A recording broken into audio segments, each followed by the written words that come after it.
ఓ 30 కుటుంబాలుండే చిన్న గూడెం ఒక్క కార్చిచ్చుతో మొత్తం కాలిపోయినాది. రాత్రిపూట రాజుకుంది. ఎంతమంది బతికుండ్రో తెలవది. తల్లులు, పిల్లలు, ముసలోళ్ళు అందరూ నిద్రలోనే పోయినరు. అర్ధాకలితో పడుకున్న వాళ్ళకి అంత నిద్ర పడుతుందా దత్తా? కార్చిచ్చు అంటే గట్లనే ఉంటుంది సార్. చిన్న మంట అంటుకున్నా మొత్తం అడవంతా తగలబడిపోతుంది. పొడి నీళ్ళకి మంట వ్యాపించే అవకాశం కూడా ఎక్కువనే సార్.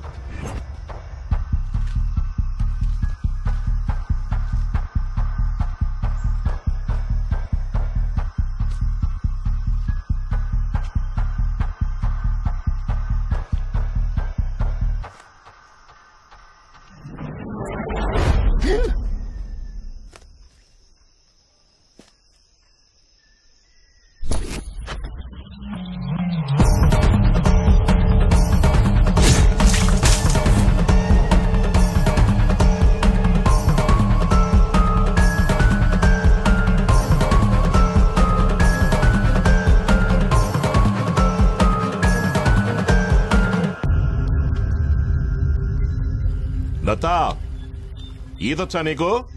రాజ్ సార్.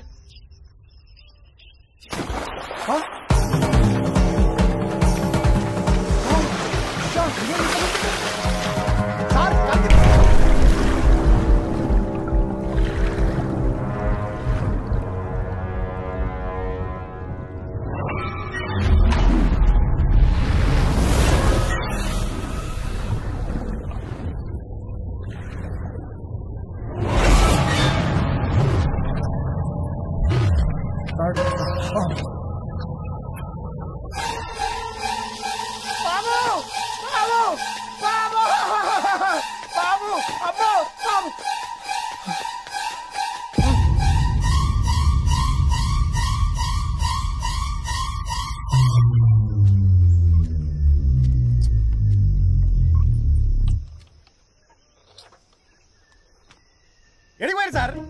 చొక్కాకి మసి అంటుకుంది. మసట్టు కూడా దూర్చుకోవచ్చు కదా, దానికి నదిలో ఎవరైనా దుక్కుతారా? జాతర తప్పిపోయిన పిల్లగాళ్ళు అయిపోయింది నా పరిస్థితి. గడైతే జనాలు పెంచుకుంటారు, ఈడైతే జంతువులు పంచుకొని తింటాయి. నీకేం తెలుసారు నా బాధ?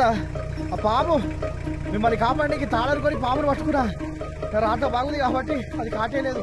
లేదంటే శేఖరబాబు మనిషి లేక చచ్చిపోయాన్ని వైద్యసాన్ని ఎప్పుడు మళ్ళీ ఇచ్చిపెట్టుకో.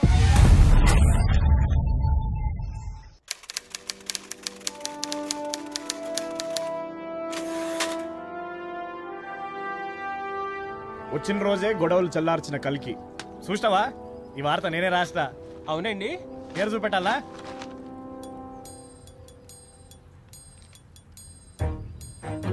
చంద్రశేఖర్. అబ్బా, బాంబులు నేనే ఇప్పించుకుంటే పేరు నువ్వే ఇప్పించుకుంటావారా? అబ్బా, అయినా ఇలాంటివి చూడడానికి హాల్ వరకు వెళ్ళాలేటండి? అబ్బో, ఈ ఊర్లో బోల్డ్ చూసాను తెలుసా? మీ ఊర్లో ఆ కళలు కూడా ఉన్నాయా? ఆ మధ్య తురకపల్లికి శేఖరబాబు మధ్య నడిచింది కదండి పిల్ల. ఏ పిల్ల? లాయర్ కూతురు. ఊరంతా తెలుసు. మీకు తెలీదా? అసలు ఆ కత్త పోలిస్తే ఇదంతా టీ చల్లారిపోతుంది. తాగండి బాబు. గది ఇడిచిపెట్టు. వాళ్ళు ఏడున్నారు ఇప్పుడు? అయినా కథలన్నీ మీకు ఎందుకు బాబు? టీ చల్లారిపోతుంది, తాగండి. టీ చల్లకుండా వాళ్ళు ఊర్లు ఉన్నారా? ఈ మధ్యనే ఉరుదులు చెలిపారు. అయినా గోలంతా మీకు ఎందుకులే బాబు. టీ చల్లారిపోతుంది, తాగేయండి. ఏ ఊరు పోయారో తెలుసా? అయ్యి బాబే, అంత ఏడెట్టి ఎలా తాసారండి బాబు?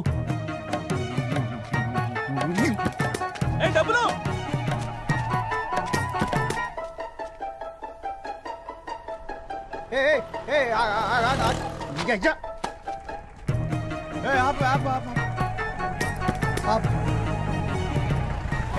సార్ ఎక్కడ?